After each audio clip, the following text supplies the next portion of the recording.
Hello, welcome back. Today we are looking at quite a simple embellishment, a butterfly.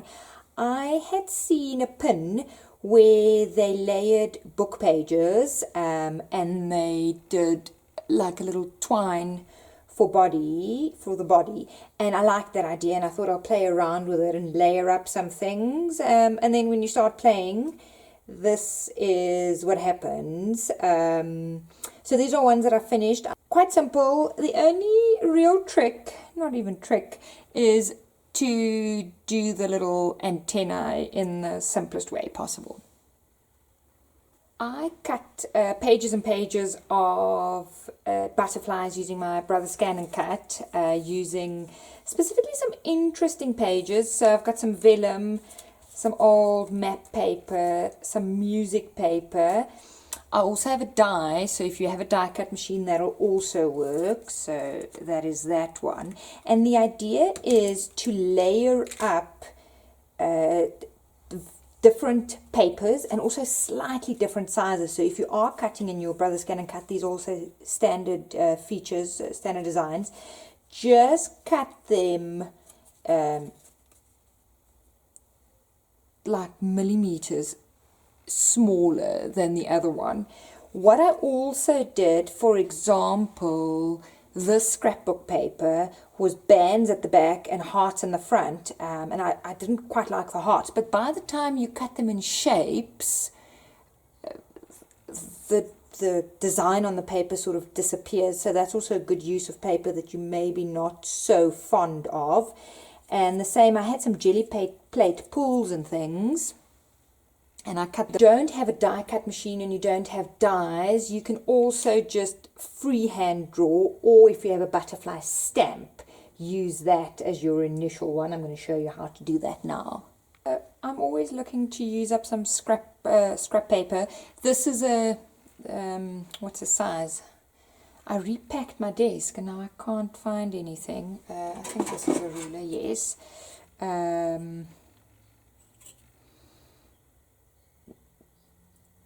10 centimeters, okay, that won't work. So you find a good size stamp and you're just stamping that you have a good shape. You can also freehand draw or just trace a picture to use as your base. The idea is that you have somewhere between 2 or 3 layers, depending on how three-dimensional you want your butterfly to be.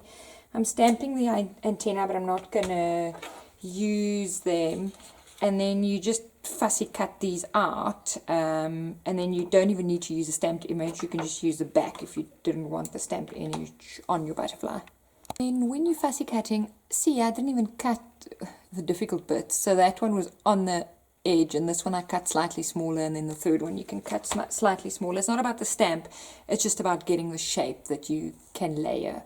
So you can do it either by stamping and fussy cutting or just freehand drawing to make these little butterflies.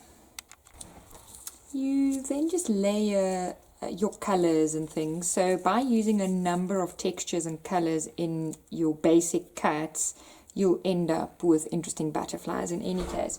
On the die cut, we have the cutout wings, but if you were doing a manual cut, if you take a punch,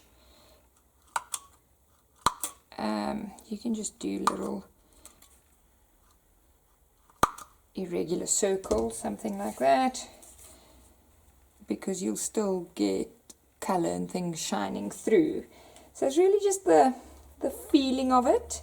You need to adhere these little layers. I find that if I've got my glue gun on, just a little glue dot on each of them works easiest. You're just gluing the middle, the body, because you want the movement in the wings to give that three-dimensional feeling. And also if you're using it on a gift or something like that, if the wings aren't glued and you've used a stiffer paper, you can fold them up and really get a nice butterfly sitting proud on a package. to finish it off, you can use string, you can use ribbon. So I used ribbon here. Any sort of detail, embroidery, thread, twine, anything that you've got handy and that you've got spares of, you need to start by laying it flat. So there's one little antenna. You can glue it at this point if it makes it easier.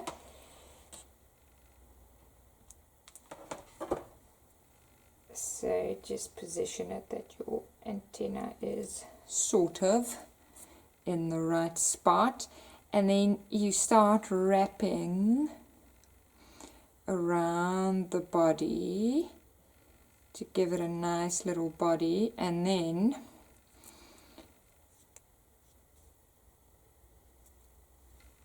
when you see, whoopsie, you've almost got, you're almost running out, you tuck it down and you fold it back up, and that's when you glue it. My glue gun is in a state of, I don't know, end of life, so patience with this glue gun. I find having a little jewellery finding or a little toothpick or anything that you can just hold it in place without burning your fingers is best, and then you just trim it that it's the same shape, and so then you end up with your two little antennas.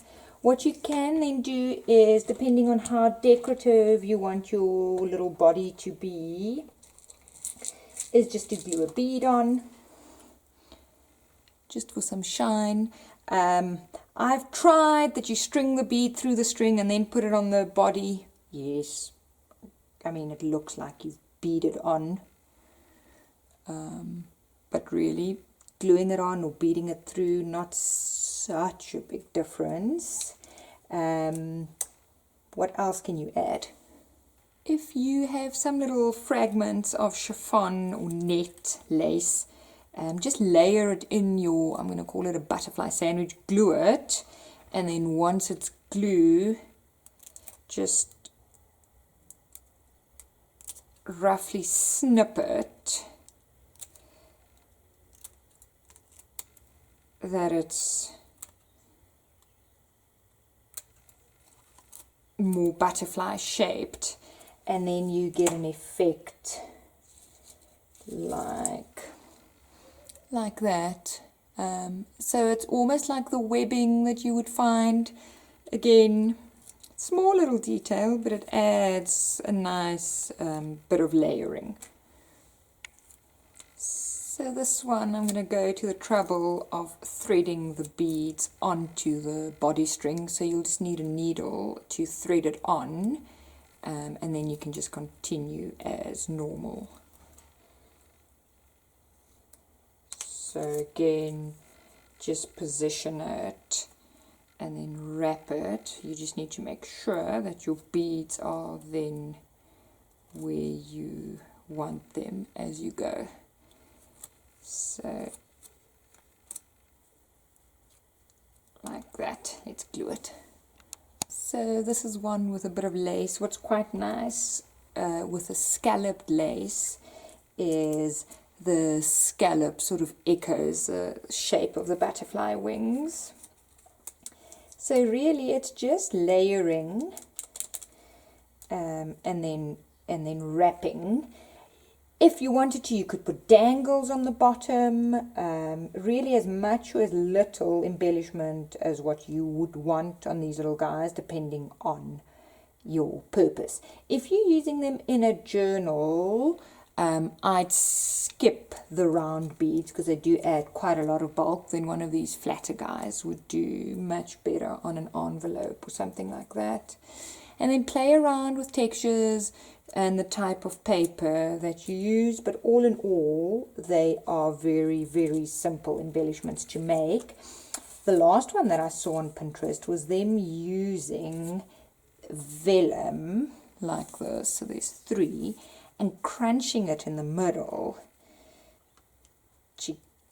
get the body together.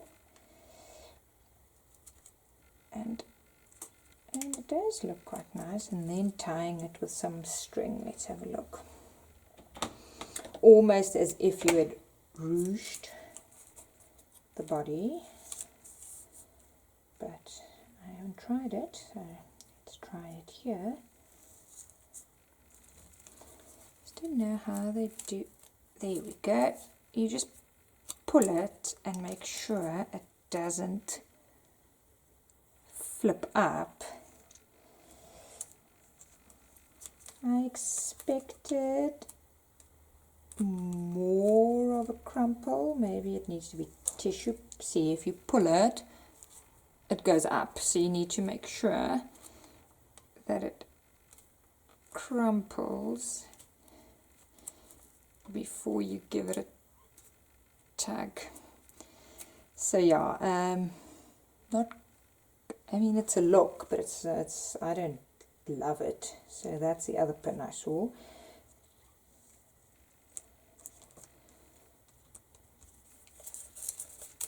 You can probably give it a squish, something like, yeah, there's quite a lot of movement in it then. And then I just want to see what some embossing would do. I did a very slight embossing on these, and I think that just helps again with some texture when you are layering. So play around with what you have. This is now 4 layers.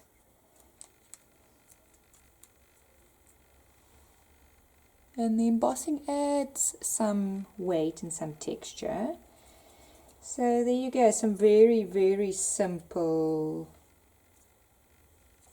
butterfly embellishments finished with string, with beads, with some lace, with some baker's twine, with some net.